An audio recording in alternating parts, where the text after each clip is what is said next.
На заеднички состанок, владата и управниот одбор на ЗЕЛС договориле општините да плаќаат повластена цена на струјата. Претходно општините требаше до владата да достават пресметка на трошоци за сите институции под нивна надлежност, пошто се најавува и барање до ЕВН за снабдување на истите со струја по цена која не е како онаа на слободниот пазар, истакна денес премиерот Димитар Ковачевски. Таа потрошувачка беше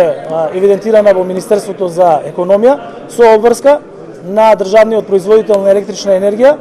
да најде начин за номинирање на електрична енергија согласно со потребите на општините за различни намени и таа да биде обезбедена по најповолна можна цена која што може да се добие на пазарот со оглед на растечките и се уште високи неколкократно цени во однос на нормалните цени на електрична енергија. Дополнително, Ковачевски потсети на предлозите кои би требало да ја зајакнат финансиската стабилност на општините. Во однос на зголемување на приходите на општините, во однос на формирање на фонд за перформанси за оние општини кои што имаат подобри перформанси во справувањето со прибирањето на даноците и во ефикасно извршување на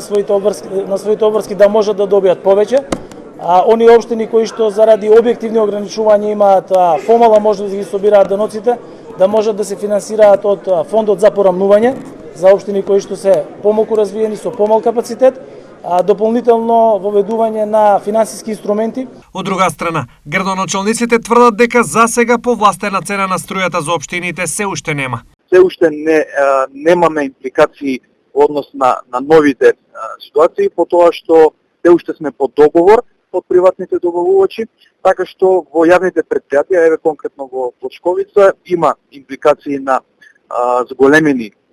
сметки, односно раскинување на договорите, како што има и во некои други општини и јавни претпријатија. Така што се уште немаме нека официјална поддршка од страна на владата и на институциите. Барањата на ЗЕЛС за помош од владата се актуелни од почетокот на годината, откако голем број општини се соочија со проблемот енормно високите сметки за струја кои се закануваат со колапс, главно на јавните претпријатија.